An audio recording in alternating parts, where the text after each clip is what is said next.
Hey guys, Clyde here. I'm going to take you through this match where I took out my USS Sims and had a pretty good game.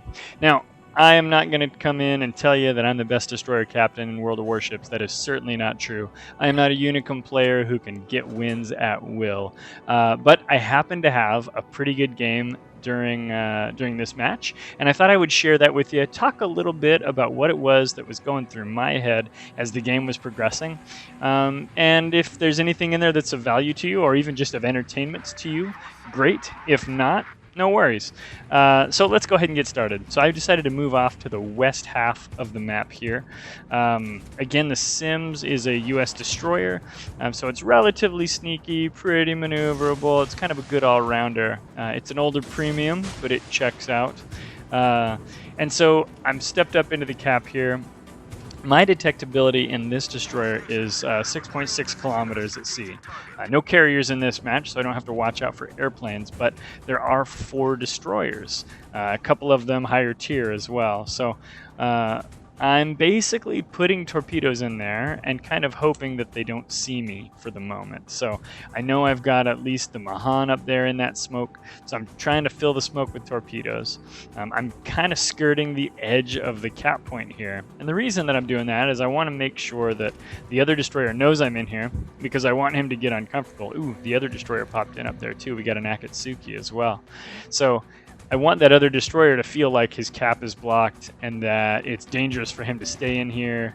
And now that they can probably see the Akatsuki, or excuse me, my AL Yukikaze, they're taking shots at him, he's shooting. So they probably think he's the only one here. Well, he's not the only one here. I'm also in here. And so I kind of want to be a surprise for them. Now, one risk that I'm taking is that my destroyer right now is presenting the broadest broadside I can to hostile submarine, or not submarine, but destroyer torpedoes. And now I'm spotted. So it's time to open up my guns. Now, I didn't mean to steal this kill, but I do steal it. I took it away from my team, which had worked hard on it. They left him with just 259 hit points, and I took them. So to save my bacon, I'm going to bail out of the cap here for a second. But because of the rapid reload, I think the Sims reloads in, a minute or a minute 10 or something on the torpedoes. We can watch the timer at the bottom of the screen to find out. I've managed to get a second set of torps, and I just chucked them into the smoke. All I really want to do at this point is chase off that Mahan. I want him to go away so that me and the Yukikaze on my team can walk back in there and take this cap. I think we've scared the enemy battleships enough that they're not coming in. If you look up in the B and Charlie line, oh, take a look at that. My rando torps into the smoke picked off the Mahan. But if you take a look at how much damage I've got on the clock right now, it's only 3,325 damage. That is not a lot of damage. So obviously my team was doing some good work against these guys, and I just kind of closed the deal. Don't really want to get a reputation as a kill stealer. However, we're trying to close those deals. We're trying to get those kills completed so that we can move forward with the game and feel safer. Because I've got a Jean Bart over here, I've got an Odin over here, and I want those guys to be able to roll up into Alpha and exert battleship dominance. And the way they're going to do that is if there's no enemy destroyers to threaten them. Battleships are terrified of destroyers. It's a ship that's a very good counter to a battleship. Anyway, so around this time, I was talking about the enemy battleships. You got 2 Bismarcks way up there at the B line. They are not in their most effective position. So whatever it is that me and the Yukikaze did down here, we probably scared them away. They know they have no more destroyer spotting. They're not feeling very confident, whereas my Jean Bart is moving on up. I'm going to skip ahead here a little bit because there's some repositioning, but essentially what happens for the next couple of minutes is I chase those Bismarcks and they run away from me and avoid my torpedoes. One eternity later. My Yukikaze friend, he decided to take a safer route, I guess. He went south and now he's coming up the channel. 20 minutes later. My team is moving up though. I've got my Odin, my Jean Bart, and my Helena behind me. Yukikaze is smoking up. And that smoke's not going to do him any good if that Buffalo comes out and pops radar. The Buffalo has moved off, which in my view was a mistake on their part.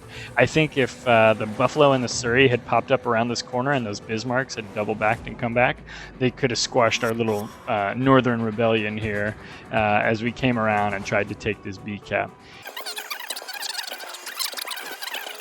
These guys feel strong. Look at the ship count. Just now we lost one, or they lost one, excuse me.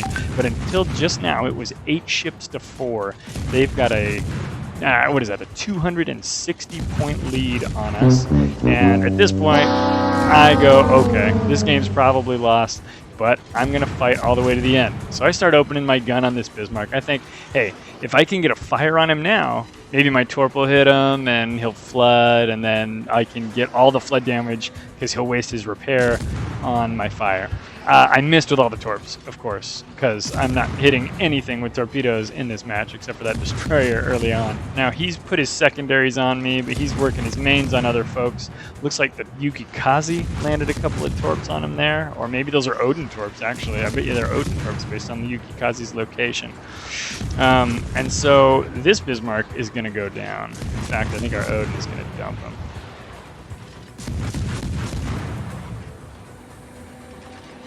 And there we go. Odin sunk the Bismarck with a fire. So at this point, let's take an assessment of everything. There's 3 ships on my side, 2 battleships, and myself, a destroyer. I got the Jean Bart and the Odin moving into the Delta Cap.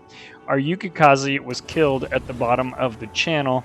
He was probably taken out by that Jean Bart or the destroyer that's down there. So a lot of people look at this game and they say, it's over. I'm going to lean in and, I'll go fight this Buffalo with the Odin or something. But the title of this video is Never Give Up, Never Surrender. So we're not going to give up. We're not going to surrender. I'll be honest, at this point in the game, though, I'm trying to say, okay, I've only got 13,000 hit points, which is a lot for a Sims, but it's not very much in a Tier 9 match where I've got twice as many ships on the enemy team. So what do? Where can I put my hit points that I do the best work?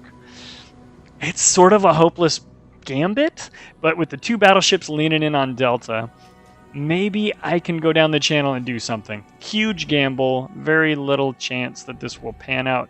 At the bottom of that channel, another friendly destroyer already went and got dumped by a battleship and a Benson. Now, that's often a thing that players do in World of Warships, and they shouldn't. I do it too, so I apologize for practicing or not practicing what I preach, which is I see a guy get killed in an area, and I go, oh, I'm going to go over there and do what he did because it seemed to work so well for him. But in this case, that's what I choose to do. So hit the turbo, you can see my speed boost is activated, and I am steaming down the channel. Now I've got a lot of time to think as I run down the channel. I think there's a couple of things that could happen. Number one, I could bump into the Benson in the channel, because maybe he's going to come up to cap B. On his screen, B is a red cap. That's free points if you can get it. I could bump into no one and get down to the bottom and still have to fight the Benson. At the same time, I can't see what's going on with my other ships. I can see they're over there killing guys or getting killed. In fact, we just lost our Odin. But the Jean Bart is a ship that is typically pretty angry, and it looks like he took the Surrey with him. So Jean Bart's over there doing the good work that the French people require. As I kind of slow down on my approach into Charlie here, I'm not quite sure what it is I'm going to see. What happened to that Benson? That's my big fear. And is that Izumo going to double back and come around here and give me a hard time? Now I have torpedoes, but I have Tier 7 torpedoes against 2 Tier 9 battleships, a Jean Bart and an Izumo over there on the red team. Not excited about that prospect. So I enter the cap. At this point, they know I'm here. So if they're going to mount a counter defense, they're going to do it. And there's the buzzer. I just lost my Jean Bart. So it's me versus 4 ships. And it doesn't look good. They've got a point advantage. I'm capping Charlie, sure. Watch chat. Everyone's saying GG. I said GG. And I even said 07 to my team. I feel like my team did a pretty good job up to this point. So what do? Well, I'm a destroyer. There's a couple of BBs over there. Maybe I can scoop up some torpedo damage. So I steam down in here, and there's a lot of smoke. And lo and behold, there's a Kitakaze with 600 hit points. Can I take him out? That would feel good. I'd get another kill before the game's over. Identify a personal victory. and in the smoke, I pop him. Oh my gosh, look at that. The Benson is really low on hit points as well. I throw a few shells at the Benson. Get one hit, maybe two. Nope, just one. I only get one hit. So now the Benson has retreated behind that island to safety. My goal is to torpedo that Izumo, but he's going too fast. My torps are going to go behind that peninsula as long as he doesn't change course or speed. So I throw him at him anyway because the game's over. I've got, 1,000 hit points or something. And then I pop my smoke. Now, normally popping smoke when you're the last person left on your team is a fool's errand because you've just cut off your own line of sight to everything. Luckily, in this case, an Izumo can be seen from space.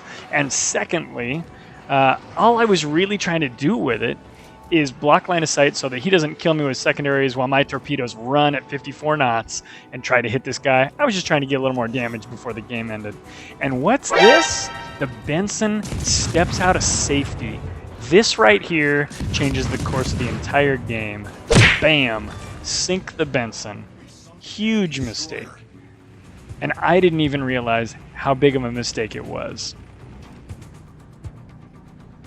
If you've been paying attention during this video, you'll note that I killed 4 destroyers in this match. All of them were severely weakened by my team, so thank you so much, Team Green, for doing all the hard work. But I stepped in and cleaned up 4 destroyers, all 4 destroyers on the enemy team.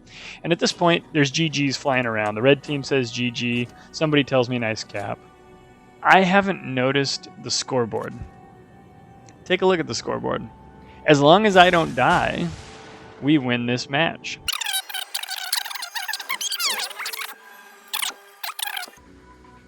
So it's about right now. There it is. I just realized that I won the game. Or rather, me and my team won the game. Basically, killing those 2 destroyers flipped the points so that we won. I capped point Charlie, they capped point B, but it didn't matter because there was only so much time left. So, surprise victory for the Sims, and let this be a lesson. Never give up, never surrender. You never know what's going to happen in the closing seconds of a game. I'm Clyde, thanks for watching today. I hope you guys had a good time with the video. Always sail with friends and have a good time out there. Thanks, bye.